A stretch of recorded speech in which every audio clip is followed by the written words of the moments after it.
আদালতে একটা put up দিয়েছিলেন, সেটার পরিপ্রেক্ষিতে আজকে হিয়ারিং ছিল, হিয়ারিংও হলো।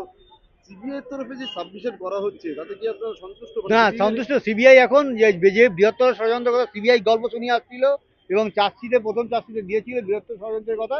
আজকে সিবিআই সেই বৃহত্তর ষড়যন্ত্রের সঙ্গে যুক্ত হয়ে কেসটাকে আরো কভার আপ করার চেষ্টা করছে। সিবিআই এই ধরনের ভূমিকা কেন? সেটা তো বলতে পারবো না, সেটা অনেক কারণ থাকতে পারে। আজকে আমাদের দেশে কি না হয় সেরকমই কিছু একটা হয়েছে। সিবিআই কি তাহলে কিছু আড়াল করার চেষ্টা করছে? নিশ্চয়ই করছে, এটা পরিষ্কার বোঝা যাচ্ছে, তাদের সাবমিশন থেকে পরিষ্কার বোঝা যাচ্ছে। যেখানে প্রমাণ আছে তা সত্ত্বেও তারা সে কিছু করবে না। যে আজকে আমার মেয়ের মৃত্যু কোথায় হয়েছে, কখন হয়েছে, সেটাই সিবিআই বের করতে পারেনি। এবং আমার মেয়ের দেহ কোথায় আবিষ্কার হয়েছিল সে সিবিআই জানে না, কিন্তু আমরা জানি। এটা কি মানে সিবিআই এর মতো একটা সিবিআই অপদার্থ একটা গোয়েন্দা সংস্থা। সরকার পয়সা দিয়ে এদের পোষাটা বেকার।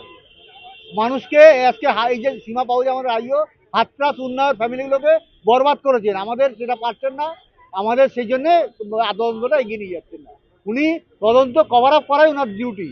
ওনার কাছে নির্দেশই থাকে এরকম, তদন্ত কভার আপ করো, তোমাকে পুরস্কার দেওয়া হবে। উনি দুবার রাষ্ট্রপতি প্রধানমন্ত্রীর কাছে পদক পেয়েছেন। আপনাদের এইভাবে উনি এসপি থেকে ডিএসপি হয়েছে, আপনাদের কভার আপ করার জন্য উনি পদক পান।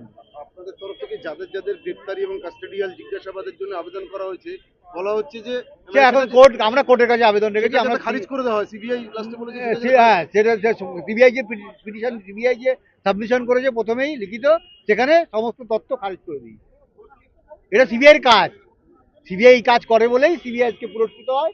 আর যারা ন্যায়ের পথে থাকে তারা দরজা দরজা ঘুরতে হয়।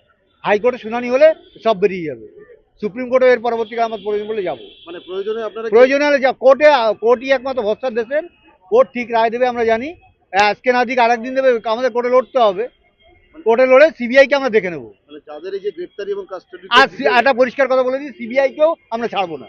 প্রয়োজন হলে এই সীমা পাউজাকেও আমরা অ্যারেস্ট করানোর চেষ্টা করবো। সিবিআই যে বৃহৎ ষড়যন্ত্রের সঙ্গে যুক্ত, আমরা প্রমাণ করে দেবো। মানে এগুলো নিয়ে কি আপনারা উচ্চ আদালতে হ্যাঁ, যাবো। সিবিআইও যে বৃহত্তর ষড়যন্ত্রের সঙ্গে যুক্ত, আমরা প্রমাণ করে দেবো। আমাদের কাছে সেই তথ্য আছে।